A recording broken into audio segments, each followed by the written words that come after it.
السلام عليكم ورحمة الله وبركاته. السلام عليكم ورحمة الله وبركاته.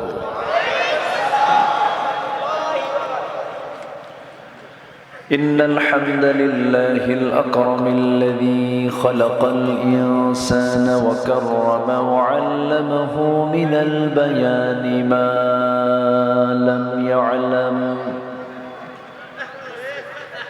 فسبحان الذي لا يحصى امتنانه باللسان ولا بالقلم.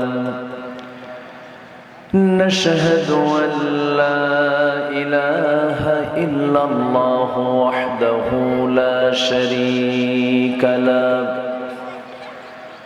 ونشهد أن سيدنا وحبيبنا ومولانا محمدًا عبده ورسوله الذي أرسله بالحق بشيرا ونذيرا وداعيا إلى الله بإذنه وسراجا منيرا. فقد قال الله تعالى في كلامه المجيد وفرقانه الحميد: أعوذ بالله من الشيطان الرجيم. بسم الله الرحمن الرحيم.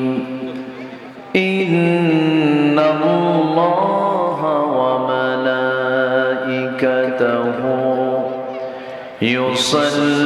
يصلون على النبي يا أيها الذين آمنوا صلوا عليه وسلموا تسليما.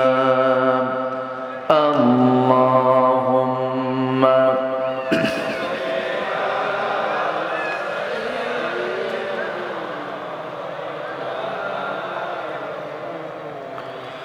وعلى آله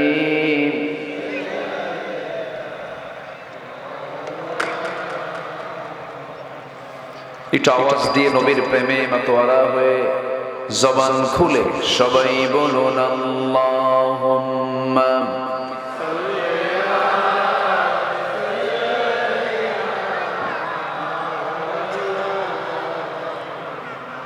ওয়া আলা আলি সাইয়্যিদিনা।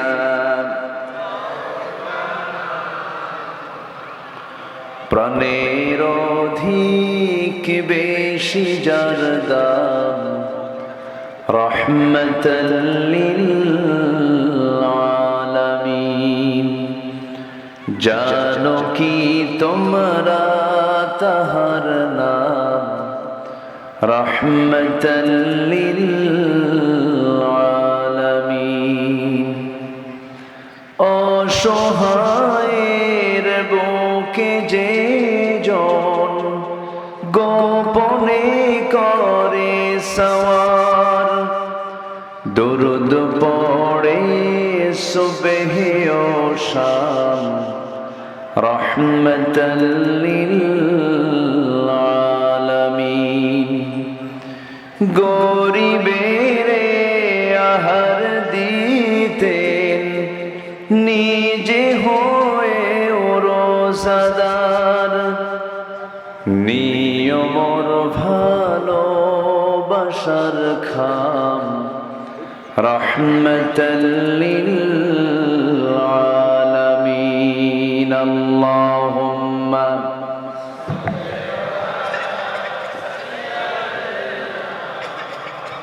একটু দাম করে দিতে হবে। وعلى آله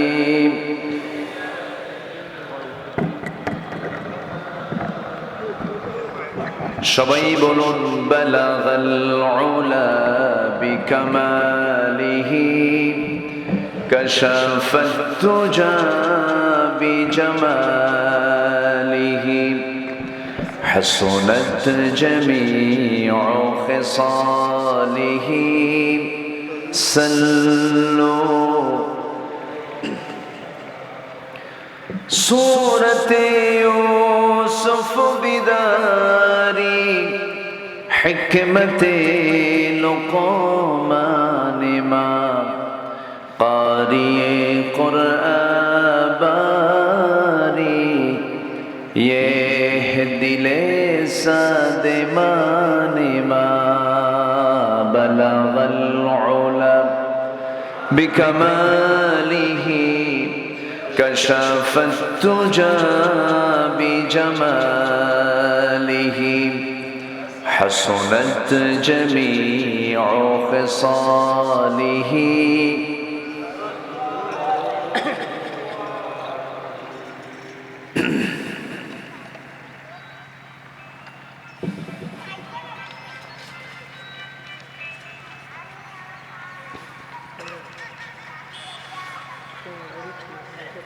প্রাকৃতিক সৌন্দর্যের অপরূপ লীলাভূমি রংপুর জেলার বদরগঞ্জ উপজেলার বালুয়াভাটা হাফিজিয়া মাদ্রাসা মাহফিল ইন্তেজামি কমিটি কর্তৃক আয়োজিত হাফেজ ছাত্রদের পাগড়ি প্রদান উপলক্ষে আয়োজিত দিনের বেলা অনুষ্ঠিত আজকের এই তাফসীরুল কোরআন মাহফিল 2025 মহৎ আয়োজনের সম্মানিত সুযোগ্য সভাপতি জনাব আকমল হোসেন,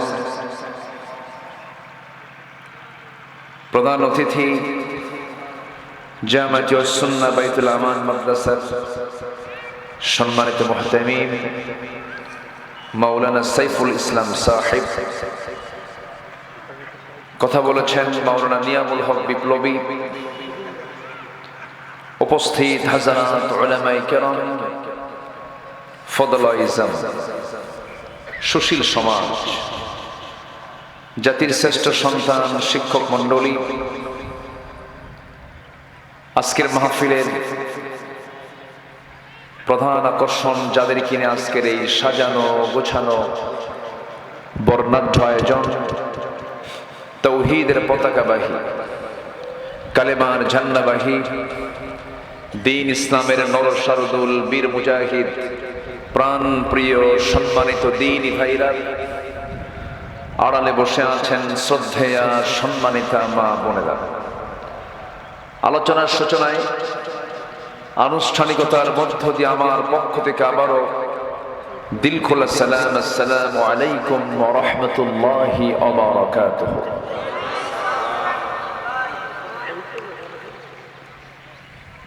সবাই কেমন আছেন? আমাকে প্রশ্ন করে ফেললেন।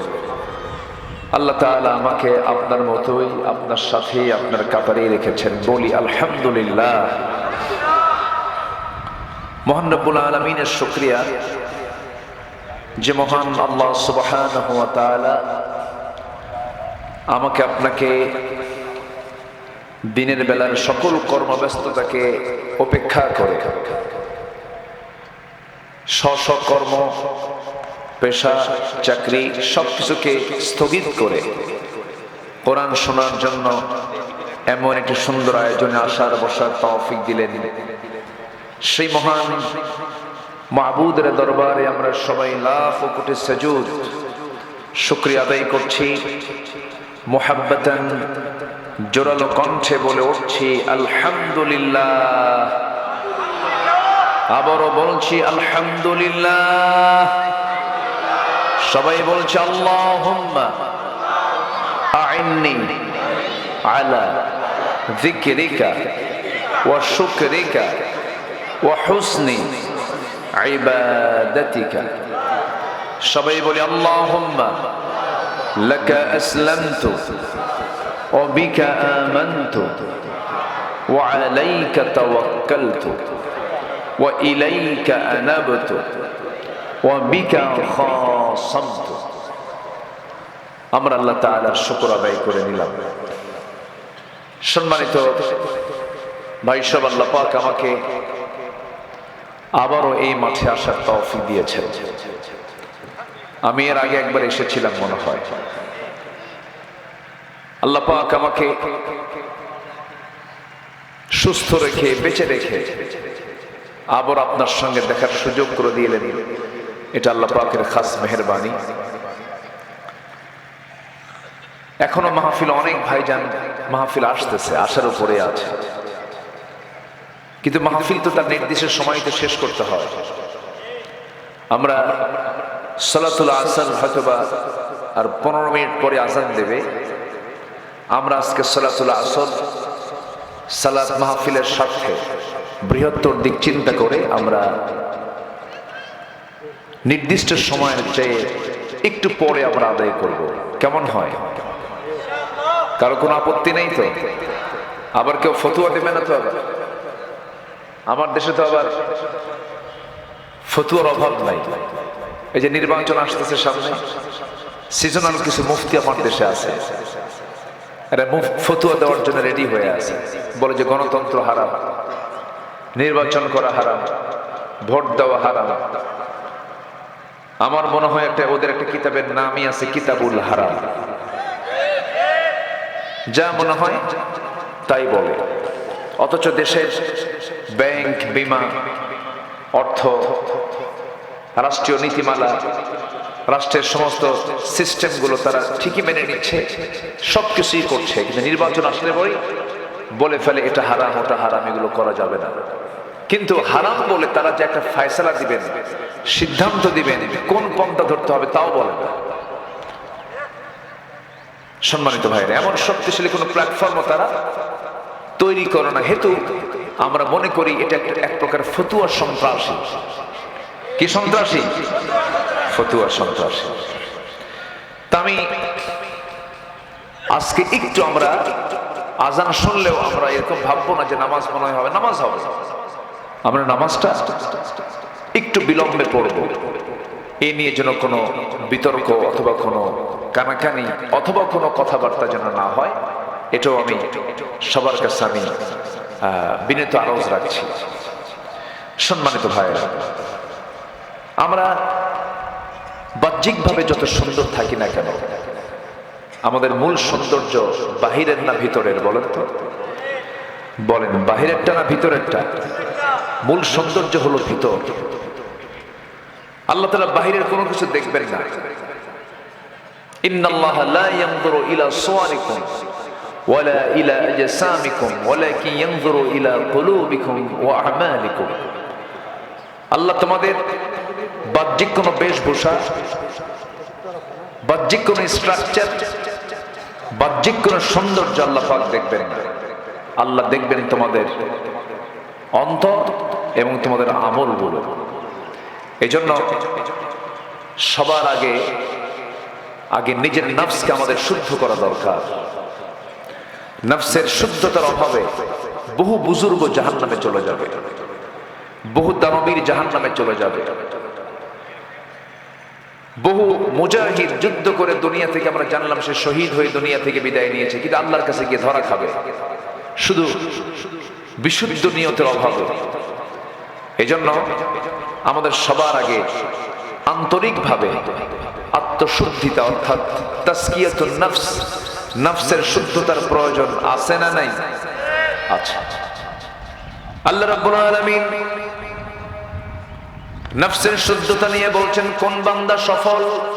দু জায়গায় বলছেন قد أفلح من تزكى وذكر اسم ربه فصلى بل تؤثرون الحياة الدنيا والآخرة خير وأبقى إن هذا لفي الصحف الأولى صحف إبراهيم وموسى جربنا الله أكبر। আরেক জায়গায় মহান রব্বুল আলামিন বলেন قد أفلح من زكاها وقد خاب من دساها। কোন বান্দা সফল, যে নফসকে শুদ্ধ করতে পেরেছে, আল্লাহর নামের জিকির করতে পেরেছে এবং নামাজ পড়তে পেরেছে। এই তিনটা কাজের বাস্তবায়ন আছে যার, সফলতা আছে তার। ঘোষণা কার? ঘোষণা কার? আল্লাহ। নফসকে শুদ্ধ করতে হবে। এই আত্মশুদ্ধিতার জন্য যে মুমিন জীবনের যে পথ এবং পন্থা কোরআন বলে দিয়েছে, মোটামুটি মুমিন জীবন আত্মশুদ্ধিতার জন্য 10টা পন্থা আমরা অবলম্বন করতে পারি। এটা কোরআনের আলোকে আল্লাহ পাক এটা জানিয়ে দিয়েছেন। যেরকম নফসকে শুদ্ধ করার জন্য আমাদের 1 নম্বর কাজ হলো আন্তরিকতা নিয়ে, খাঁটি মনে আমরা তওবা করব। কার কাছে? আস্তে তওবা করব কার কাছে? গুনাহ আছে যার, তওবা করার দরকার আছে না নাই বলেন? আচ্ছা, এই ছেলে কই যাও? বসো বসো বসো বসো। আমি কি কষ্ট দিচ্ছি আপনাদের? অনেক ভাই অনেক দূরে দূরে দাঁড়িয়ে আছেন, হয়তো বসে বসে দাঁড়িয়ে অবশ্য এখন মিষ্টি রোদ, তো রোদের একটা মজাও পাচ্ছেন। আমার মনে হচ্ছে যে সামনের জায়গাগুলো যেগুলো গ্যাপ আছে, এগুলো পূরণ করলে মাহফিলের একটা সৌন্দর্য বৃদ্ধি পায়। এই মাহফিলকে শৃঙ্খল, সুন্দর এবং অত্যন্ত প্রাণবন্ত করার জন্য দায়িত্ব কি একার না সবার? দায়িত্ব কি মাহফিল কমিটির না সবার? সবার দায়িত্ব। এই জন্য আমি পিছনে যারা বসে আছেন, দাঁড়িয়ে আছেন, বিভিন্ন জায়গায় যারা একটু পাইচারি করছেন, আমার মনে হয় নামাজ যেমন সুন্দর করার জন্য সামনের কাতার আগে পূরণ করতে হয়, এরপরে দ্বিতীয় কাতার, এরপর তৃতীয় কাতার। তাছাড়া কিন্তু নামাজের শৃঙ্খলা রক্ষা হয় না। তো ঠিক তেমন আমি বলতে চাচ্ছি, মাহফিলের সৌন্দর্য রক্ষার্থে আপনার সামনের যে ফাঁকা স্থানগুলো আছে একটু মেহেরবানি করে পূরণ করার চেষ্টা করুন, যেন মাহফিলটা শতভাগ যেন সৌন্দর্য বজায় রাখতে পারে। জোরে বলি ইনশাআল্লাহ, আর জোরে বলি ইনশাআল্লাহ। সম্মানিত ভাইয়েরা, নফসকে যদি শুদ্ধ না করতে পারি, আমার সব শেষ হয়ে যাবে, কিচ্ছু থাকবে না, আমার ঈমান টিকবে না, আমার সব ধ্বংস হয়ে যাবে। আমার বন্ধুগণ, এই জন্য আল্লাহ রাব্বুল আলামিন তওবা বান্দাকে করতে বলেছেন। নামাজ যেমন হুকুম, তওবা করা তেমনই হুকুম। আল্লাহ সুন্দর করে বলছেন, ইয়া আইয়ুহাল্লাযীনা আমানু তুবু ইলাল্লাহি তাওবাতান নাসুহা আসা রাব্বুকুম আন ইউকাফিরা আনকুম সাইয়্যাতিকুম ويدخلكم جنات تجري من تحتها الأنهار। জোরে বলুন আল্লাহু আকবার। হে ইমানদারগণ, তোমরা আল্লাহর কাছে তওবা করার মতো তওবা করো। যেমন করে তওবা করলে আল্লাহর দরবারে গুনাহগুলো মাফ হয়ে যাবে, তেমন করে তোমরা তওবা করো। এই তওবা করাটা নামাজ যেমন হুকুম, রোজা যেমন হুকুম, হজ যেমন হুকুম, তওবার হুকুমও দিয়েছেন তিনি। আমার চিল্লায় বলুন কে? এই হুকুমটা কে দিয়েছেন? আল্লাহ দিয়েছেন, যে তুমি তওবা করো। যার বান্দা, যে বান্দা যার নাম, যে বলে আমি আল্লাহর বান্দা, অবশ্যই তার ভুল, অবশ্যই তার গুনাহ কম হোক আর বেশি হোক মনে হয় নাই। আসতে বলবেন না, আছে না নাই? আচ্ছা, গুনাহ যেহেতু আছে তাকে অবশ্যই তওবা করতে হবে। আমার নবীজি বলেন, তুবু ইলাল্লাহ ফাইন্নী আতুবু ফিল ইয়াউমি মিয়াতা মাররা। তোমরা আল্লাহর কাছে তওবা করো, আমি রাসূল সারা দিনে 100 বারেরও বেশি বার তওবা করি। আমার নবীর জীবনে চুল পরিমাণ কোনো গুনাহ ছিল না, এরপরও তিনি তওবা করেছেন 100 বারেরও বেশি বার। সম্মানিত ভাইয়েরা, আমার দেশে আবার কিছু নতুন নতুন মানুষের আমদানি হয়। যেরকম টাঙ্গাইলের এক দলীয় নেতা, সে বলে ফেললো আমি আমিন কব কেন? আমার আমিন বলার দরকার কি? আমার তো কোনো গুনাই নাই। তাহলে আমার দেশে কিছু লোক আছে যাদের কোনো কি নাই, গুনাই নাই, অথচ আদম আলাইহিস সালাম জান্নাত থেকে নেমেই এটা দোয়া করলেন। সে দোয়ার মধ্যে ক্ষমা চেয়েছেন কার কাছে? আল্লাহর কাছে। তিনি কি দোয়া করেছিলেন? ربنا ظلمنا أنفسنا وإن لم تغفر لنا وترحمنا لنكونن من الخاسرين জোরে বলুন আল্লাহু আকবার। আয় রব্বুল আলামিন, আমি আমার নফসের উপরে জুলুম করেছি, তুমি যদি না মাফ করো আমি ক্ষতিগ্রস্তদের অন্তর্ভুক্ত হয়ে যাব। এমন করে আমার আব্বা আদম আলাইহিস সালাম দোয়া করেছেন। ইব্রাহিম আলাইহিস সালাম ربنا تقبل منا إنك أنت السميع العليم وتب علينا إنك أنت التواب الرحيم জোরে বলুন আল্লাহু আকবার। দোয়া করেছেন ইউনূস আলাইহিস সালাম, লা ইলাহা ইল্লা আনতা সুবহানাকা ইন্নী কুনতু মিনাল যালিমিন। দোয়া করেছেন আমার নবী, যারা পারেন ঠোঁট মিলিয়ে আমার সঙ্গে একসঙ্গে তাল মিলিয়ে সবাই বলুন রব্বানা আতিনা ফিদ দুনিয়া হাসানাতাও ওয়া ফিল আখিরাতি হাসানাতাও ওয়া কিনা আযাবান নার জোরে বলুন আল্লাহু আকবার। সব নবী দোয়া চাইলেন, সব নবী ক্ষমা চাইলেন, আস্তাগফিরু ইন্নাহু কানা তাওয়াবা। আর আমার দেশের কিছু বুদ্ধি প্রতিবন্ধী বুদ্ধিজীবী নামের কলঙ্ক কিছু বদমাইশ বলে ফেলতেছে আমার জীবনে কোনো গুনাই নাই, আমি আমিন কব কেন? পিটাইয়া সোজা করা দরকার বেদগুলোকে। আস্তেকন কেন? আমার দেশে কিছু লোক আছে যা ইচ্ছে তাই বলছে। এই স্বাধীনতার 54 বছরে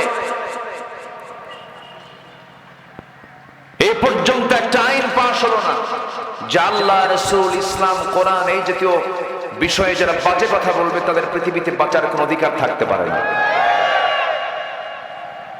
এই 54 বছর যে আইন পাশ হয়নি, আমরা আগামীর পার্লামেন্টে দেখতে চাই আল্লাহ, রাসূলকে, আল্লাহর কিতাব কোরআন হাদিসকে যারা গালমন্দ করবে, কোনো কথা নাই, ফাঁসির মঞ্চে তাদের ঝুলিয়ে মারার ব্যবস্থা করতে হবে। রাজি আছেন কারা কারা? হাত উঁচু করে দেখান মুসলমান।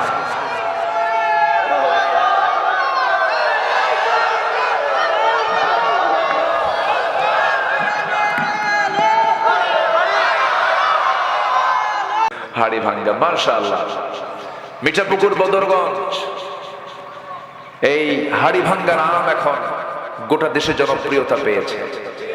আলহামদুলিল্লাহ, জোরে বলি আলহামদুলিল্লাহ। একটু আমার দিকে তাকান, সময় আছে, পর্যাপ্ত সময় আছে। আমরা আজকে যে সাবজেক্টটা ধরেছি সেটা হলো আমরা নিজের নফসকে আমরা শুদ্ধ করব। তার পন্থা হলো 10টা। 1 নাম্বার শুরু হয়েছে আলোচনা, সেটা হচ্ছে আমরা তওবা করব। কার কাছে? আল্লাহর কাছে। তওবাটা হলো, আল্লাহ আমি এই ভুলটা করেছি আর জীবনে আমার দ্বারা এই জাতীয় কোনো ভুল হবে না। এটার নাম কি বলেন? তওবা। তওবা কিন্তু নির্দিষ্ট শুধু দোয়া পড়লাম হয়ে গেল, তার নাম কিন্তু তওবা নয়। আমার দেশে কিছু ধনাঢ্য শ্রেণী আছে, এরা করে কি জানেন? বছরে একবার তওবা করে। বছরে কয়বার? একবার তওবা করে, বলে যে আমি রমজান মাসে মক্কা মদিনায় যাব। দেশের মসজিদে নামাজ পড়লে 27 গুণ আর মক্কায় নামাজ পড়লে 1 লক্ষ গুণ। ওরা অঙ্ক বিয়োগ করে, বুঝলেন? যোগ বিয়োগ করে, অঙ্কের যোগ বিয়োগ করে একটা ভিআইপি হুজুর ভাড়া করে। হুজুর ভাড়া করে বলে, হুজুর আপনি চলেন, আপনি আমাদের সাথে উমরায় যাবেন, মাঝে মাঝে এমন দোয়া করবেন, এক দোয়ায় যেন জান্নাত পার হয়ে জাহান্নামে যায়। যা তুই জাহান্নামে। টানা 1 মাস মক্কা মদিনায় কাটায় দিয়া চোখের পানি ফেলে ফেলে কান্দে, মাতাফে সিজদায় পড়ে পড়ে কান্দে। গোটা রমজান মক্কা মদিনায় কাটায় দিয়া ঈদের একদিন আগে ঢাকায় পৌঁছে 3 বোতল মদ খায় 4 দিন খায় হয়ে পড়ে থাকে। এটার নাম কি তওবা? তওবা হচ্ছে আমি চুরি করেছি আর জীবনে চুরি করব না, আমি জেনা করেছি আর জীবনে জেনা করব না। কি কোনো সমস্যা? ও আজান দিচ্ছে, আজানটা শেষ হোক, জিকির করি সুবহানাল্লাহ।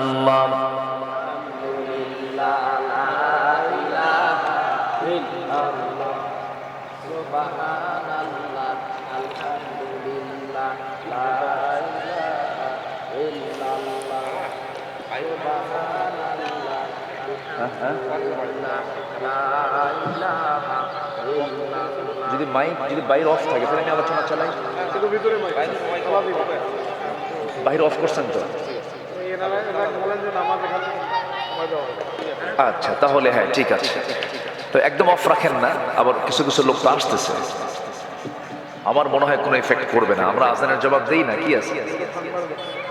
সম্মানিত ভাইয়েরা, সম্মানিত বন্ধুগণ, তাহলে এই ছেলে, এই বসো আব্বা, তুমি নামাজ পড়তে যাচ্ছ? বসো। আমরা এই এলাকার যত মসজিদ আছে, যত মুসল্লি হবে, তার চেয়ে বেশি মুসল্লি আজকে আসরের নামাজ এই জায়গায় হবে ইনশাআল্লাহ। জোরে বলি ইনশাআল্লাহ। এই উম্মতের জন্য গোটা জমিনটাই হলো সেজদার জায়গা, কোনো টেনশন নাই। আপনি স্বাভাবিক আগের যে সাউন্ড ছিল সেইভাবে রেখে দেন, কোনো সমস্যা নেই।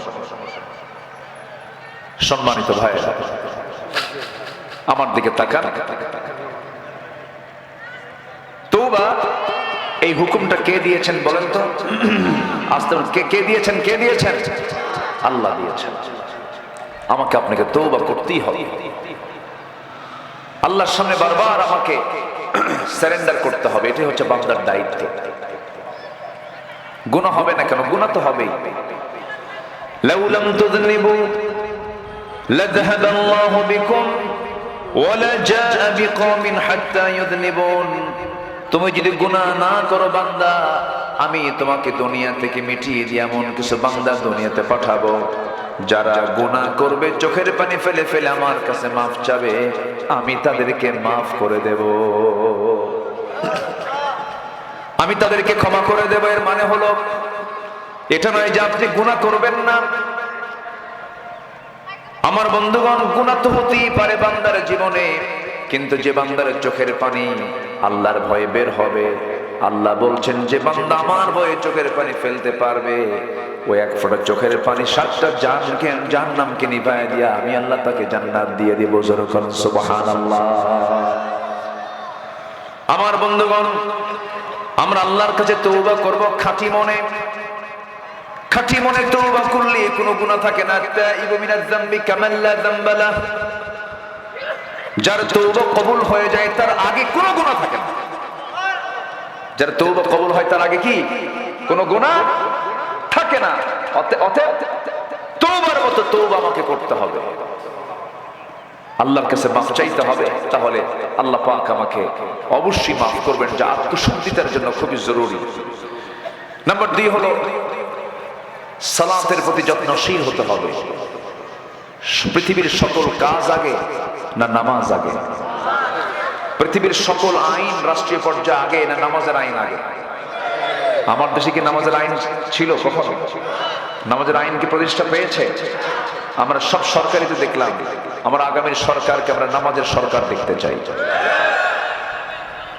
আবার ভাববেন না যে হুজুর রাজনীতি শুরু করলো। যদি ভাবেন যেটা রাজনীতি, হ্যাঁ এটাই রাজনীতি। আমাদেরকে 16 বছর কথা বলতে দেয়নি, ডানে বামে কিরামুল কাতিবিন বসে রাখছে, কথা বলতে দেয়নি। আতি পাতি নেতা দিয়ে মঞ্চ ভরে গেছে। মোষগুলো 2.5 ইঞ্চি মোটা হাইব্রিড জাতের, ঠোঁট হলো কালো কুসকুসা, গাঁজা খায় শীত হয়ে পড়ে থাকে। ওই নেতাগুলো আমাদেরকে ইন্টারফেয়ার করতো, আমাদেরকে বলতো হুজুর সব বিষয়ে ওয়াজ করা যাবে না, আকাশ নিয়ে কবে আর জমিন নিয়ে কবে, আকাশ নিয়ে কবেন, আর কবর নিয়ে কবেন, দুনিয়া আমরা দেখে নেব। দেখছেন, দুনিয়ার দায়িত্ব ওদের, আর আমাদের দায়িত্ব হলো আকাশ নিয়ে আর কবর নিয়ে। ওই দিন আমার দেশ আর ফিরে আসবে না, ওই দিন আসা শেষ। আগামীর বাংলাদেশ আলেম ওলামাদের বাংলাদেশ, আগামীর বাংলাদেশ কোরআন সুন্নাহর বাংলাদেশ, আগামীর সরকার নামাজের সরকার ইনশাআল্লাহ। রাজি আছেন কারা কারা? হাত উঁচু করে দেখান মুসলমান।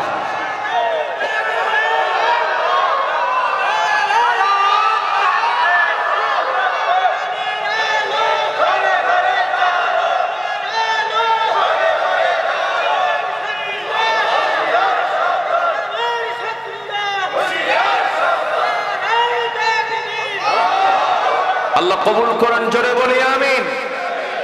কোরআন সবার, কোরআন কি একের না সবার? কোরআন কি এক দলের না সবার? তো কোরআন প্রতিষ্ঠা পেতে যাদের আপত্তি আছে তাদের সঙ্গে আমাদের কোনো সম্পর্ক নাই। কোরআনকে চাই আমরা, আমরা কিচ্ছু বুঝি না, আমরা কোরআন চাই। আগামী সরকার আমরা নামাজের সরকার দেখতে চাই, ঠিক কিনা বলেন? আমরা পাশ হতে দেখেছি মদের আইন, এই 54 বছরে পাশ হতে দেখেছি জেনার আইন, এই 54 বছরে পাশ হতে দেখেছি আমরা বেশ্যাবৃত্তির লাইসেন্স। এগুলো আমরা দেখতে চাই না। আমরা শোষণ মুক্ত, সুদ মুক্ত একটি কল্যাণ রাষ্ট্র আমরা দেখতে চাই। 28 লক্ষ কোটি টাকা দেশ থেকে পাচার করে নিয়ে চলে গেল, 28 লক্ষ কোটি টাকা। তারা বলে আমরা স্বাধীনতার সপক্ষ শক্তি, মুক্তিযুদ্ধের আমরা সপক্ষ শক্তি। এমন সপক্ষ শক্তি মুক্তিযুদ্ধের ঝোলা তুলে, ঝোলা দেখায়া 28 লক্ষ কোটি টাকা দেশ থেকে পাচার করেছে।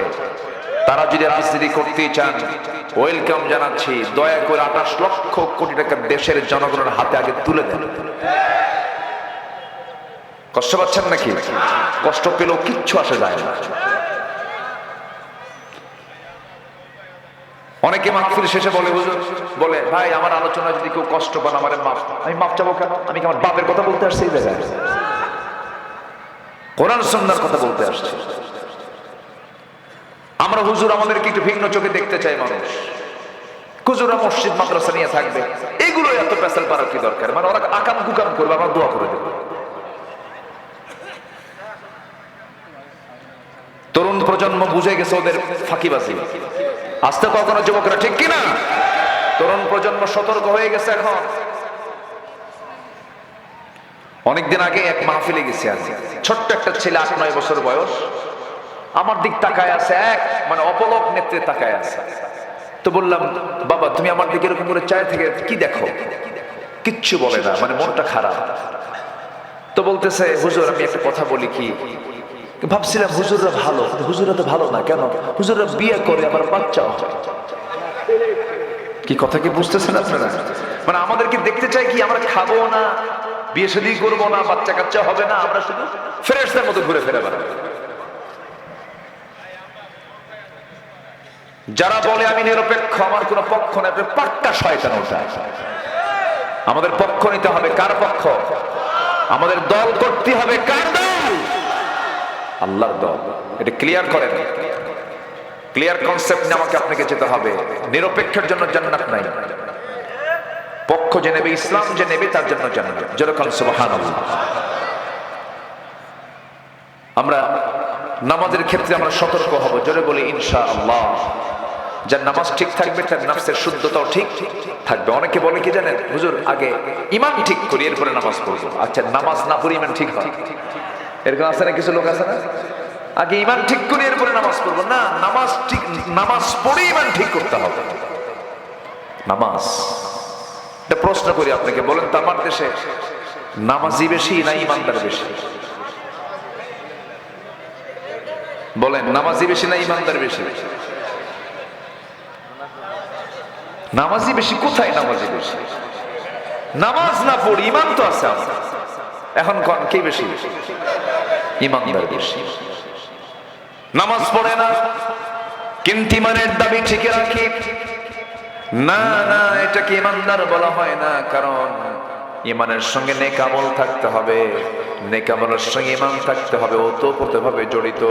আল্লাহ পাক যেখানে ইমানের কথা বলেছেন সেখানে নেক আমলের কথা বলেছেন। ইন্নাল্লাযীনা আমানু ওয়া আমিলুস সালিহাতি লাহুম জান্নাতুন তাজরি মিন তাহতিহাল আনহার যালিকাল ফাওজুল কাবীর। আল্লাহ রাব্বুল আলামিন আরেক জায়গায় বলছেন, ইন্নাল্লাযীনা আমানু ওয়া আমিলুস সালিহাত কানাত লাহুম জান্নাতুল ফিরদাউসি নুজুলা। আরেক জায়গায় বলছেন, উলাইকা হুম খায়রুল বারিয়া। ঈমান যারা আনবে, নেক আমল যারা করবে, তারা হবে সৃষ্টির সেরা। তাদের জন্য থাকবে মহা সফলতা, তাদের জন্য থাকবে হলো জান্নাতুল ফিরদাউস। তাদের জন্য এমন জান্নাত থাকবে যে জান্নাতের নিচ দিয়ে নহর প্রবাহিত, মধুর নহর, দুধের নহর, শরাবের নহর, পানির নহর। কেউ তো সুবহানাল্লাহ বললেন না? সবাই কেমন নহরওয়ালা, নদীওয়ালা জান্নাত কি সবাই পেতে চান নাকি? দুনিয়ার মধু সেখানে থাকবে না, দুনিয়ার দুধ সেখানে থাকবে না, দুনিয়ার জুস সেখানে থাকবে না। দুনিয়ার মধু পান করলে পেশাব পায়খানা হয়, দুনিয়ার দুধ পান করলে পরে পেশাব পায়খানা হয়, দুনিয়ার খাবার খেলে পরে বুড়া দিন দিন বুড়া হয়ে যায়, দুনিয়ার খাবার খেলে পরে ছোট্ট শিশু ধীরে ধীরে যুবক কিশোর হয়ে যায়।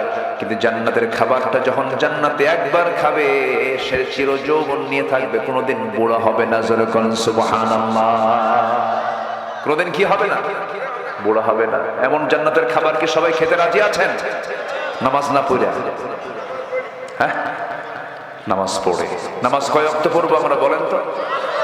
আপনার গ্রামের মসজিদে কোন ওয়াক্তে সবচেয়ে মুসল্লি কম? বলেন কোন ওয়াক্তে সবচেয়ে বেশি ফজিলত কোন নামাজের?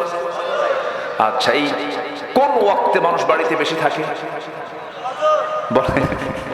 তাহলে এই ফজর নেই দুনিয়ার সমস্যা। ফজরের বরকত বেশি, ফজরের রহমত বেশি, আবার ফজরের সবচেয়ে মুসল্লি কম, আবার ফজরের সবচেয়ে মানুষ বাড়িতে বেশি থাকে। কোন এক শুক্রবারে আপনাদের মনে আছে কিনা ঢাকায় ভূমিকম্প হলো, এই তো মাঝখান দিয়ে ভূমিকম্প হয় নাই? সেই ভূমিকম্পে গুলশান, বারিধারা, ধানমন্ডি, ডিওএইচএস, ঢাকার কোন এলাকার কোন বিল্ডিং এর কোন নাগরিক, কোন বাসিন্দা তাদের বাড়িতে ছিল না। কয়েক সেকেন্ড ভূমিকম্পের এই ব্যবধানে সব মারছে দূর ঘর থেকে, খালি পায় না জুতা পায়।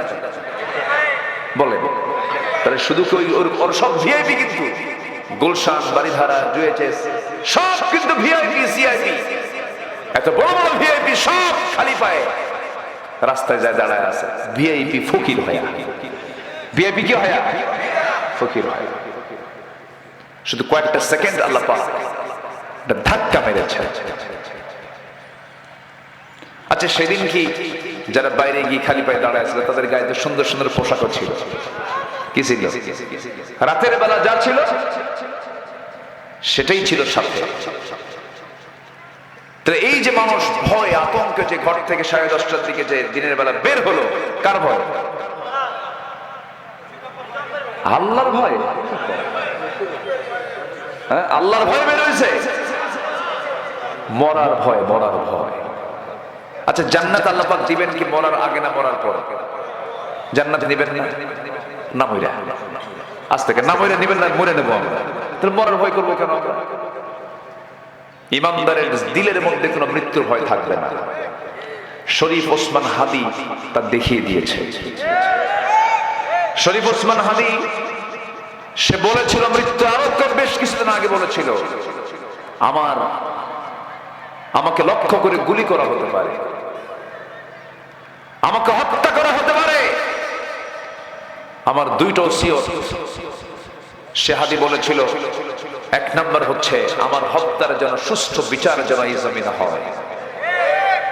ছোট্ট একটা ছেলে রেখে গেছে, 32 বছর বয়সী ওসমান হাদি, 32 বছর বয়স, ছোট্ট একটা সংসার, সাজানো গোছানো একটা সুখের সংসার।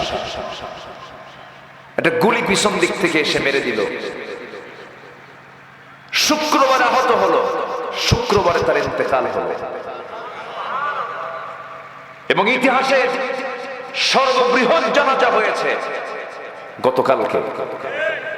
এত বড় জানাজা নিকটবর্তী ইতিহাসে কেউ দেখেছে কিনা আমার সন্দেহ। সম্মানিত বন্ধুগণ, শরীফ ওসমান হাদির মৃত্যু জানান দিচ্ছে শত্রুকে আমাদের চিনতে হবে। শত্রু চেনার দরকার আছে না নাই? আমাদের প্রতিবেশী রাষ্ট্রের আচরণ হলো আমাদের সাথে কেমন জানেন? গ্রামের গরিব রিকশাওয়ালা সুন্দরী স্ত্রীর মতো। গ্রামের গরিব রিকশাওয়ালার সুন্দরী স্ত্রীর মতো। যেমন সেই মেয়েটার দিকে যেমন গ্রামের ধনী শ্রেণীর লোকের যেমন লোলুপ দৃষ্টি পড়ে, তেমনি আমার দেশে প্রতিবেশী রাষ্ট্রের একটা লোলুপ দৃষ্টি 54 বছর ধরে আছে না নাই? আসতে বলবেন না, আছে না নাই? আর সেই শত্রুদেরকে চিহ্নিত করেছে শরীফ ওসমান হাদি। সে আজকে জীবন দিল। সম্মানিত বন্ধুগণ, আমার চোখে মনে হয় নিকটবর্তী ইতিহাসে শহীদ শরীফ ওসমান হাদি হলো এক মুকুটহীন সম্রাটের নাম। হাজার বছর বেঁচে লাভ কি আপনার? সিংহের মতো এক মুহূর্ত গর্জন দিয়ে শরীফ ওসমান বুঝায় দিল, বাতিল শক্তির কাছে মুসলমান কখনো মাথা নত করতে পারে না। এটা শেখায় দিয়েছে সে। সম্মানিত ভাইয়েরা, সম্মানিত বন্ধুগণ, আমরা সবাই নামাজ পড়তে রাজি আছি তো 5 ওয়াক্ত ইনশাআল্লাহ, এবং 5 ওয়াক্ত নামাজ রাষ্ট্রীয় পর্যায়ে কায়েম হোক সবাই চাই না ইনশাআল্লাহ? সবাই কি চান নামাজ কায়েম হোক? যদি চান তাহলে ঈমান ঠিক আছে। আর নামাজ কায়েম হোক এটা যদি না চান, আপনাকে নতুন করে ঈমান আনতে হবে। সোজা সাপটা কথা। আমি এর চাই তার স্পষ্ট করে কোনো কথা বলতে পারবো না। নামাজ কায়েম হোক এটা যদি চান তাহলে আপনার ঈমান ঠিক আছে। আর নামাজ কায়েম হোক এটা আপনি চান না, নতুন করে তওবা করে ঈমান আনেন।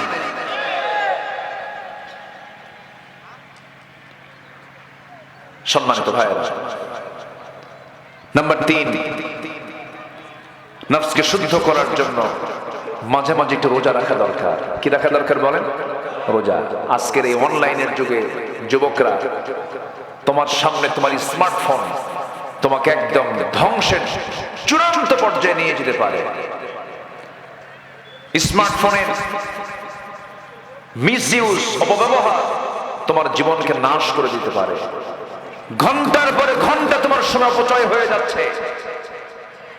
তোমার এই দু চোখ দিয়ে তোমার কত কাজ, সব কাজ ফেলে তোমার দু চোখ হয়ে গেছে স্মার্টফোনের মুরিদ। সর্বক্ষণ তুমি শুধু এই ফোনের দিকে চেয়ে থাকো। তোমার কত কাজ পড়ে আছে। এই নোংরামি, প্রযুক্তির এই দুনিয়ার মিসইউজ তোমার ঈমানকে ছিনতাই করে নিয়ে চলে যাবে। তোমাকে সতর্ক থাকতে হবে। পর্নোগ্রাফিতে আসক্তি হলে তোমার ফ্রন্টাল সেলগুলো নষ্ট হয়ে যাবে। এরপরে ফ্রি ফায়ার, পাবজি, আর কি আছে, ক্যাসিনো। যুবকরা কিন্তু ঠিকই টের পাচ্ছে আমি কি বলতেছি, ওদের সব মুখস্থ আছে। এগুলো তোমার জীবনকে মুহূর্তের মধ্যে সব শেষ করে দেবে। এগুলোর দিকে নজর দিও না। Messenger, Imo, Line, Viber, WhatsApp, Instagram, Kurigram দরকার নাই। এগুলো বাদ দিয়ে দাও। কোনো গ্রাম টাম ধরো না। কোরআনকে সুন্দর করে ধরো, নামাজকে কন্টিনিউ করো, নফসকে শুদ্ধ রাখো। মাঝে মাঝে সোমবার, বৃহস্পতিবার রোজা রাখো। দেখবা তোমার সেজদার মধ্যে তুমি পৃথিবীর সকল সুখ সেজদায় তুমি পেয়ে গেছো। আমার বন্ধুকে, আমার দিন শেষে আমার বন্ধু একমাত্র কেবলমাত্র যিনি, তিনি কে? আল্লাহ তাআলা। কেউ আমার বন্ধু না মূলত। আমার আপনজন বলতে কেউ নাই মূলত। ওই ভূমিকম্পের দিন আমি লক্ষ্য করে দেখেছি ছোট্ট ছোট্ট বাচ্চাগুলো থুইয়া মারছে দূর, কয়েক সেকেন্ডের ব্যবধান। কেউ কাউকে চেনে না। আমার বন্ধুরা এমন একটা দিন সবার সামনে চলে আসবে, কেউ কাউকে চিনবে না। আল্লাহ নিজে বলছেন, ইয়াউমা ইয়াফিরুল মারউ মিন আখিহি ওয়া উম্মিহি ওয়া আবিহি ওয়া সাহিবাতিহি ওয়া বানিহি। সেদিন ভাই ভাই থেকে পালাবে, বোন বোন থেকে পালাবে, সন্তান বাবা থেকে পালাবে, মা তার সন্তান থেকে পালাবে। সেদিন কেউ কাউকে চিনবে না। একমাত্র যিনি আমার সব সময় বন্ধু থেকে যাবেন তিনি আমার। চিল্লায় বলুন কে? আল্লাহর সঙ্গে সম্পর্ক বৃদ্ধির যত মাধ্যম আছে এর মধ্যে 1 নাম্বার হলো তওবা করব, নাম্বার 2 হলো সালাতের প্রতি আমরা যত্নশীল হব, নফসকে শুদ্ধ করার জন্য এগুলো প্রয়োজন। নাম্বার 4 হলো সর্বক্ষণ জিকির করতে হলে জিকির করব কার? আল্লাহ বলছেন তুই আমার জিকির থেকে দূরে থাকবি, তুই আমার কালাম থেকে কোরআন থেকে দূরে থাকবি, আমি তোর জন্য কি করব দেখ। ওয়ামান আ'রাদা আন যিকরি ফাইন্না লাহু মাঈশাতান দানকা ওয়া নাহশুরুহু ইয়াওমাল কিয়ামাতি আ'মা قال رب لم حشرتني أعمى وقد كنت بصيرا قال كذلك أتتك آياتنا فنسيتها وكذلك اليوم تنسى জোরে বলুন আল্লাহু আকবার। আমার জিকির থেকে আমার কোরআন থেকে যে বান্দা নিজেকে গুটিয়ে নেবে, দূরে সরায় নেবে, আমি তার জন্য দুনিয়ার জীবনকে সংকীর্ণ করে দেব। কোরআন থেকে যারা দূরে থাকবে তাদের জীবনকে সংকীর্ণ করে ছোট্ট করে দিবেন তিনি আমার কে? আল্লাহ তাআলা। টাকা অর্থ সম্পদ থাকলেই যে সব কিছু হয় তা তো বড় কিছু নয়, টাকা পয়সা দিয়ে সব কিছু অর্জন হয় না, তার বড় প্রমাণ হলো সালমান এফ রহমান। কি ঠিক কিনা বলেন? নাম শুনেন না সালমান এফ রহমানের? হয়তো অনেকে বলবেন হুজুর মাহফিলের মধ্যে আবার এগুলো নেতাদের নাম নিয়ে আসার দরকার কি? আমারও প্রশ্ন, কোরআন শরীফের মধ্যে আবুল আহাবের নাম নিয়ে আসার দরকার কি? কোরআন শরীফে আবুল আহাবের নাম আছে না? তাব্বাত ইয়াদা আবি লাহাবিন ওয়া তাব। যারা বলে যে মাহফিলের ভিতরে সালমান এফ রহমান, হাসিনা, খালেদা এদের নাম নিয়ে আসার দরকার কি? তাহলে কোরআন শরীফের মধ্যে ফেরাউনের নাম, হামানের নাম, নমরুদের নাম, আবুল আহাবের নাম নিয়ে আসার দরকার কি? কি কথা ক্লিয়ার? কথা ক্লিয়ার?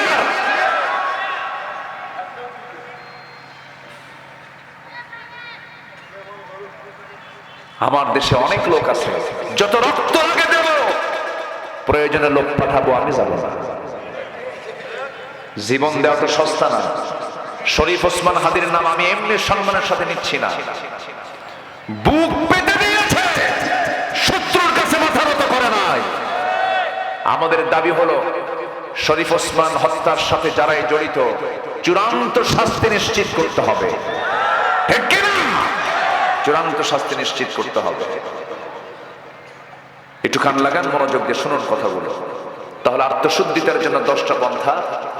নাম্বার 1 তওবা, নাম্বার 2 হচ্ছে নামাজ, নাম্বার 3 হলো মাঝে মাঝে একটু উপবাস থাকা, রোজা থাকা, শুধু ফরজ না, রমজান মাস না, এছাড়া সপ্তাহে কয়দিন? 2 দিন। এতে গীবত শিকায়ত থেকে, মিথ্যা কথা থেকে নিজেকে বাঁচানো যায়, আলহামদুলিল্লাহ বলেন। নাম্বার 4 হলো আল্লাহর জিকির করা। নাম্বার 5 হলো সবচেয়ে বেশি সম্পর্ক বৃদ্ধি করতে হবে কোরআনের সাথে। কিসের সাথে বলেন তো? আমরা কোরআনকে সাথে নিয়ে থাকবো, জোরে বলি ইনশাআল্লাহ। আমি দুনিয়া জুড়ে বিভিন্ন জায়গায় সফর করেছি, আমার কাছে সবচাইতে অত্যাশ্চর্য যেটা মনে হয় সেটা হলো আল্লাহর কালাম কোরআনে কারীম। জোরে বলেন সুবহানাল্লাহ। এক আজীব কিতাব এটা। এই কিতাবের সঙ্গে আমরা সম্পর্ক বাড়াবো, জোরে বলি ইনশাআল্লাহ। আমার নবীজির সফলতা যে পেয়েছেন, আমার নবীজি যে দিনকে প্রতিষ্ঠা করতে পেরেছেন, কোন তন্ত্র মন্ত্র ছিল না, অন্য কোনো কিছু ছিল না, একমাত্র সফল হয়েছেন সেদিন থেকে যেদিন তার হাতে কোরআন এসেছিল। সেই কোরআন আজও আছে না নাই? আমরা সফল হব, জোরে বলি ইনশাআল্লাহ। নাম্বার 6 হলো সিজদায় বেশি বেশি আমরা কাঁদবো। কার কাছে? আসতে বলবেন না, কার কাছে কাঁদবো আমরা? আল্লাহর কাছে কাঁদবো। আল্লাহ রাব্বুল আলামিন বলেন ইয়াখিরুনা লিল আযকানি ইয়াবকুন ওয়া ইয়াজিদুহুম খুশুআ। ঈমানদার যারা, তারা কাঁদতে কাঁদতে লুটিয়ে পড়বে এবং আল্লাহর ভয়ে তাদের বিনয়টা বৃদ্ধি পেয়ে যাবে, আল্লাহর কাছে তারা রোনাজারি করে কাঁদবে। ওয়াল্লাযীনা ইয়াবিতুনা লিরাব্বিহিম সুজদান ওয়া কিয়ামা ওয়াল্লাযীনা ইয়াকুলুনা রাব্বানা ইসরিফ আন্না আযাবা জাহান্নাম ইন্না আযাবাহা কানা গরামান ইন্নাহা সাআত মুস্তাকাররান ওয়া মুকামা। জোরে বলুন আল্লাহু আকবার। আমার বন্ধুগণ, নফসের শুদ্ধতার জন্য নাম্বার 7 হলো হালাল রিজিক আমরা উপার্জন করব। এক সাহাবী আমার নবীর কাছে এসে বলেছেন, হুজুর আমি বেশি আমল করব না, আমাকে অল্প কিছু আমল শেখায় দেন, আমি জান্নাত পেতে চাই। রাসূল বলছেন, তুমি কি আমল করতে পছন্দ করো বলো। সঙ্গে সঙ্গে সাহাবী বলছেন, ইদা সাল্লাইতুল মাকতুবাত ওয়া সুমতু রমাদান ওয়া আহলালতুল হালাল ওয়া হারামতুল হারাম ওয়া লাম আযিদ আলা যালিকা শাইআন আদখুলুল জান্নাতা ইয়া রাসূলুল্লাহ। তিনি বলছেন, হুজুর আমি যদি 5 ওয়াক্ত নামাজ পড়ি, রমজান মাসে রোজা রাখি, হালালকে হালাল জেনে হালাল জীবন গ্রহণ করি, হারামকে হারাম জেনে হারাম জীবনকে যদি বর্জন করি, আমি কি জান্নাত পাবো নাকি? আমার রাসূল মুস্কি হাসি মেরে সবাইকে জানিয়ে দিলেন, ও সাহাবীরা, এই সাহাবী 4 আমলে জান্নাতি। জোরে কোন সুবহানাল্লাহ। কয় আমলে বলেন? কয় আমলে? কিন্তু হালালকে হালাল জেনে হালাল জীবন গ্রহণ করা, হারামকে হারাম জেনে হারাম জীবনকে মাইনাস করা, এটা কি সহজ কাজ নাকি? এখানে তো গোটা জীবন পড়ে আছে এই জায়গাতেই। আমরা হালালকে লালন করব, হারামকে বর্জন করব, হালালকে হ্যাঁ বলবো, হারামকে না বলে ফেলবো। আমার বন্ধুগণ, আল্লাহ পাক আমার আপনার জন্য জান্নাতটা দিয়ে দিবেন। এই জন্য আমরা হালাল রিজিকের জন্য তালাশ করব। নাম্বার 8 হলো মিথ্যাচার, গীবত বর্জন করব, আমরা মিথ্যাচারিতা করব না। এই 16 বছর যে আমরা বিগত গভর্নমেন্টের আমলে দেখেছি যত বিচারগুলো হয়েছে, সমস্ত বিচারের মধ্যে মিথ্যাচার আছে না নাই? আসতে বলবেন না, আছে না নাই? এগুলোকে আমাদের বাদ দিতে হবে। নাম্বার 9 হলো অহংকার করা যাবে না, আত্মগরিমা করা যাবে না। অহংকার যখন কোনো বান্দার মধ্যে ঢুকে যাবে, মাথায় রাখতে হবে এটাই তার পতনের 1 নম্বর কারণ। অহংকার আছে যার পতন, আছে তার আত্মগরিমা, আছে যার পতন, আছে তার। মাঝে মাঝে বলতো না, এটা আমার বাপের দেশ, আমার বাপ স্বাধীন করছে, কি ঠিক কিনা বলেন? মাঝে মাঝে বলতো, মনে হয় পৈতৃক সম্পত্তি, আমরা তাদের ভাড়াটিয়া। আমরা কি? আমার ভাড়াটিয়া, ওরা হচ্ছে পৈতৃক সম্পত্তির মালিক। এখন কোথায় সব? এখন মামাবাড়ি দিল্লি গিয়ে বসে আছে। জুলুম করা যাবে না, অহংকার করা যাবে না। যেদিন ফেরাউনের ভিতরে অহংকার প্রকাশ পেয়েছিল, সেই দিন আল্লাহ পাক তার জন্য বরাদ্দ করেছেন, তোকে নীল দরিয়াতে চুবায়া মারবে। সে আল্লাহ আছেন না নাই? আজ থেকে মানে সে আল্লাহ আছেন না নাই? আল্লাহ আছেন। নফসকে শুদ্ধ করার জন্য আরেকটা গুণ অর্জন করা দরকার, সেটা হলো আমরা ধৈর্যশীল হব। কি হব বলেন তো? ধৈর্যশীল। ধৈর্য আছে যার, সফলতা আছে তার। ধৈর্য আছে যার, আল্লাহর সঙ্গে সম্পর্ক আছে তার। ধৈর্য নাই যার, ঈমান ঠিক থাকবে না, এটা নিশ্চিত। এক মহিলা সেদিন আমাকে ফোন দিয়ে বলে, হুজুর আমার স্বামী সকালেও তালাক দেয়, বিকেলেও তালাক দেয়, আমি কি আসি না নাই? কন্ত এটা কি ধৈর্য হলো? এমন জাতীয় মেজাজের ভারসাম্যহীন বহু পুরুষ সমাজে আছে না নাই বলেন তো? আছে। আপনাদের মনে হয় কষ্ট হচ্ছে। আমি কেন বললাম? কারণ আজান হয়ে গেলে ইমানদারের হৃদয়ে একটু ধাক্কা লাগে, নামাজটা পড়বো কখন, অস্থির চিত্ততা কাজ করে। এটা সবার মধ্যে কাজ করছে, আমি এটা ফিল করছি। আমি আপনাদেরকে জোর করে বসায় রাখছি। একজন কয় জি, তাহলে শেষ। আমি আপনাদেরকে নামাজের ওয়েটিং লিস্টে রেখেছি, কিন্তু এটা আপনি হতাশ হবেন না। আমরা নামাজটা একটু পরে, আর একটু পরে আমরা এই জায়গায় জামাত করে পড়ব। জোরে বলি ইনশাআল্লাহ। আপনি জোরে বলি ইনশাআল্লাহ। কেউ নড়বেন না, একটু মেহেরবানি করে বসুন। সম্মানিত ভাইয়েরা, ধৈর্যের পিরামিড আমাকে আপনাকে হতে হবে, তাহলে আমার সকল সফলতা নিশ্চিত হয়ে যাবে।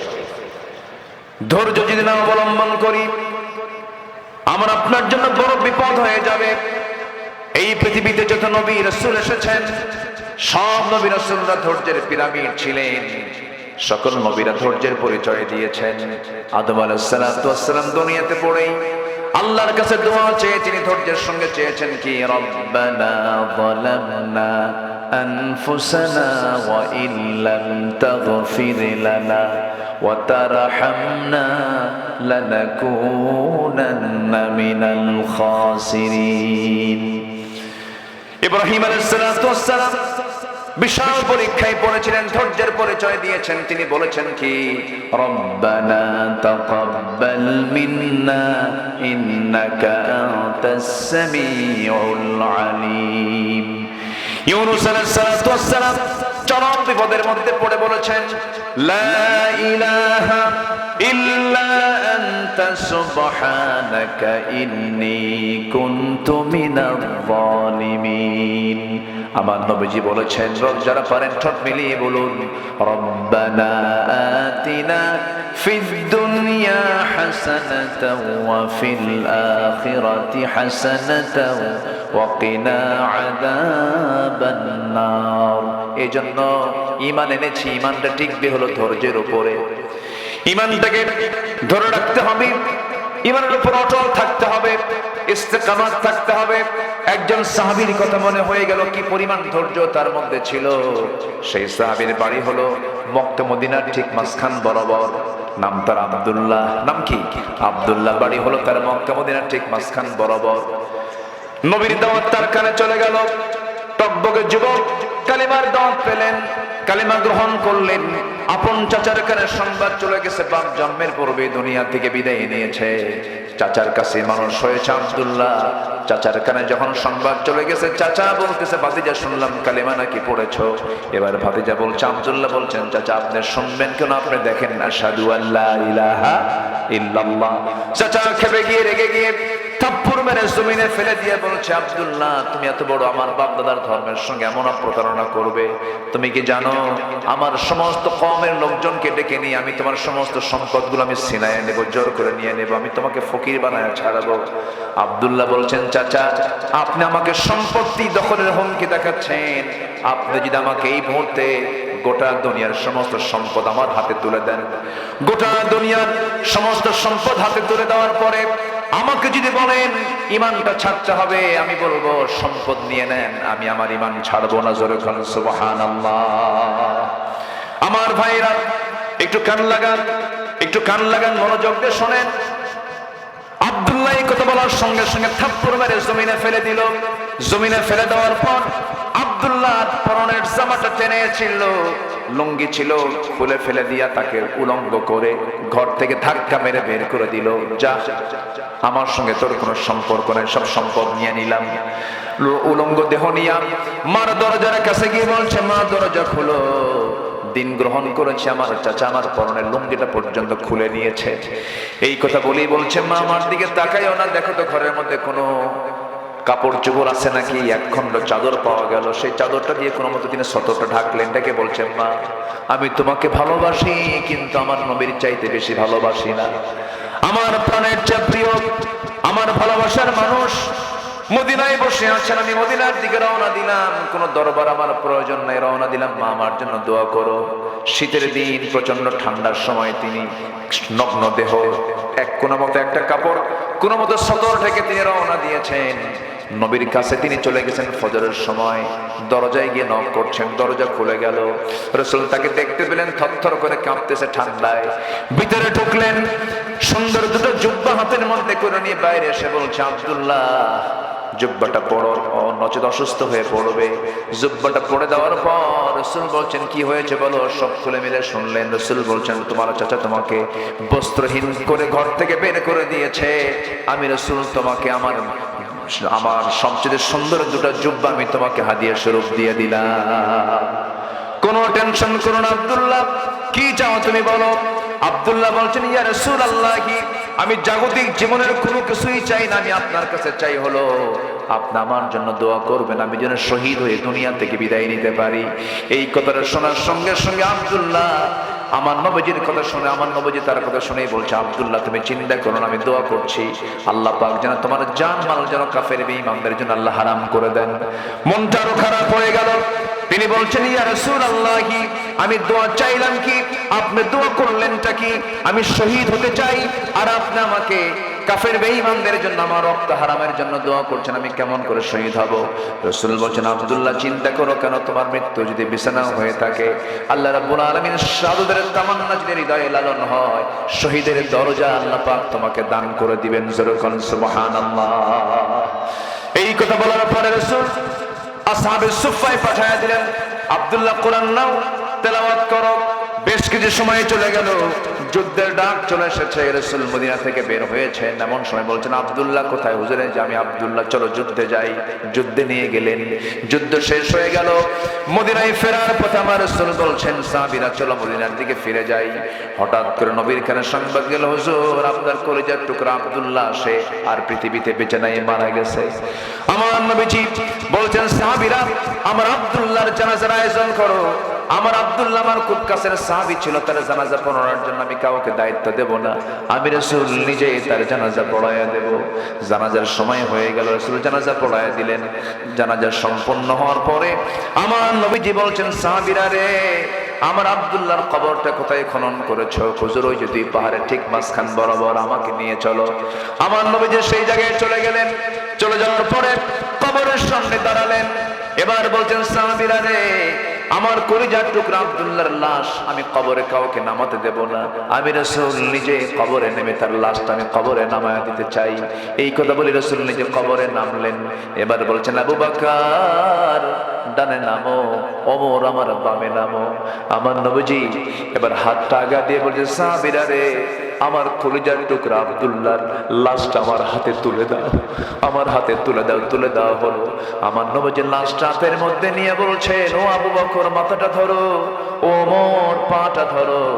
আমার নবীজি আস্তে করে কবরে শোয়া দিলেন, বুকের উপরে হাতটা রাখলেন। হাত রেখে আকাশের দিকে তাকায় বলছে, আকাশের মালিক আল্লাহ, আজকের দিন পর্যন্ত আমার আব্দুল্লাহ আমার সঙ্গে কোনোদিন বেয়াদবি করে নাই, আমার আব্দুল্লাহ আমাকে কোনোদিন কষ্ট দেয় নাই।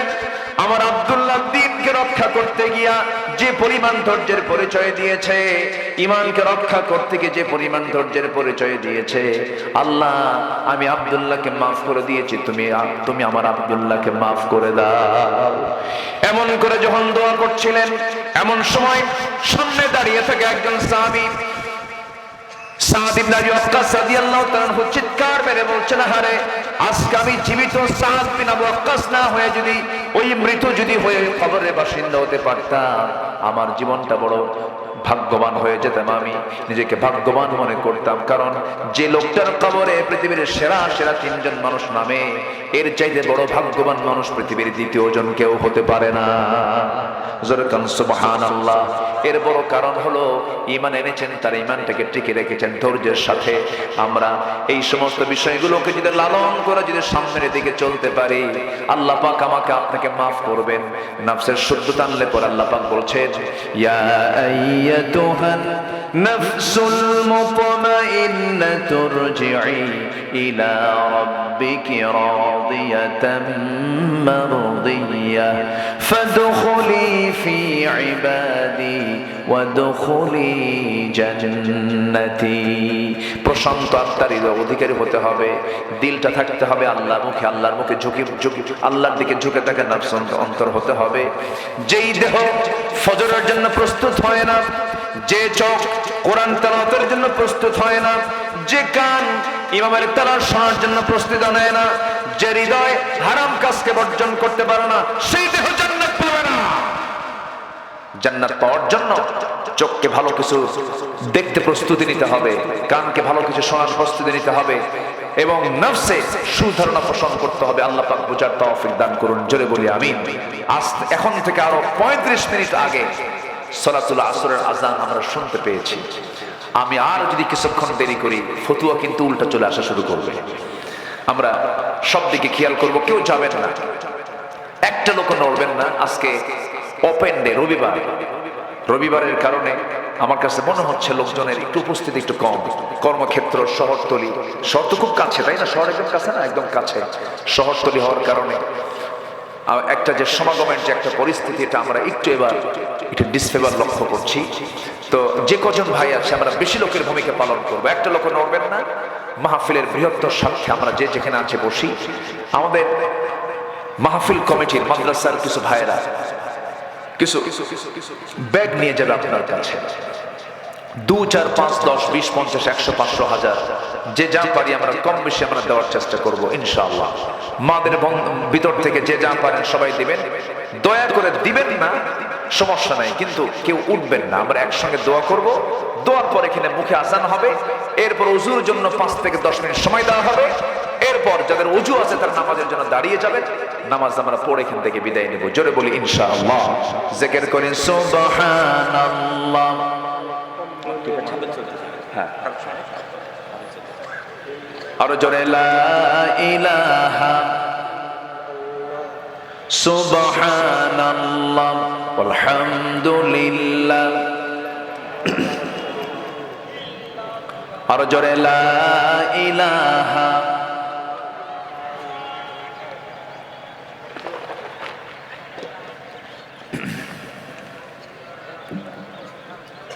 আমরা নামাজ পড়বো তো, একটু মেহেরবানি করে মুরব্বি বসেন। জি, জিকির করেন সুবহানাল্লাহ আলহামদুলিল্লাহ। কালেকশনটা এমন একটা জিনিস আমার দেশে, বুঝলাম, কালেকশনের কথা শুনলেই দেখেন।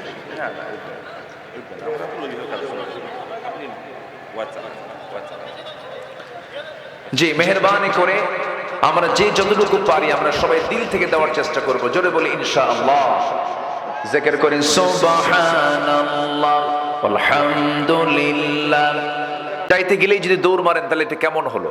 একটু বসেন, আমরা দোয়া করব তো, বসেন। জিকির করেন সুবহানাল্লাহ আলহামদুলিল্লাহ লা ইলাহা।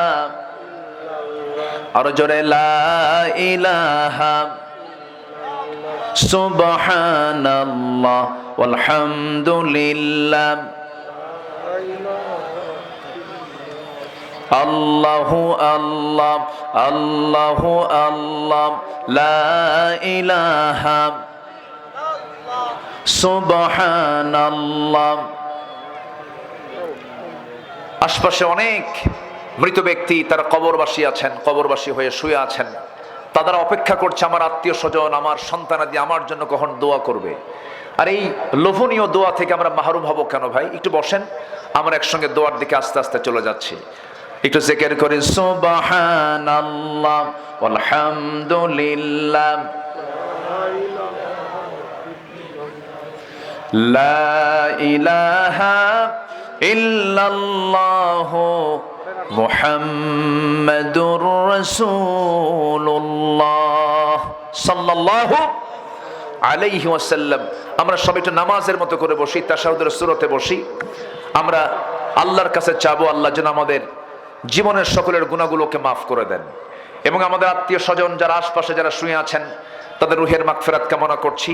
এবং আমি আসার আগে এই বদরগঞ্জের কৃতি সন্তান, বিশ্বনন্দিত একজন ইসলামী আন্দোলনের সিপাহ সালার, কারা নির্যাতিত দীর্ঘ 14 বছর যিনি অন্ধকার প্রকোষ্ঠে ছিলেন, এটিএম আজহারুল ইসলাম জীবন্ত শহীদ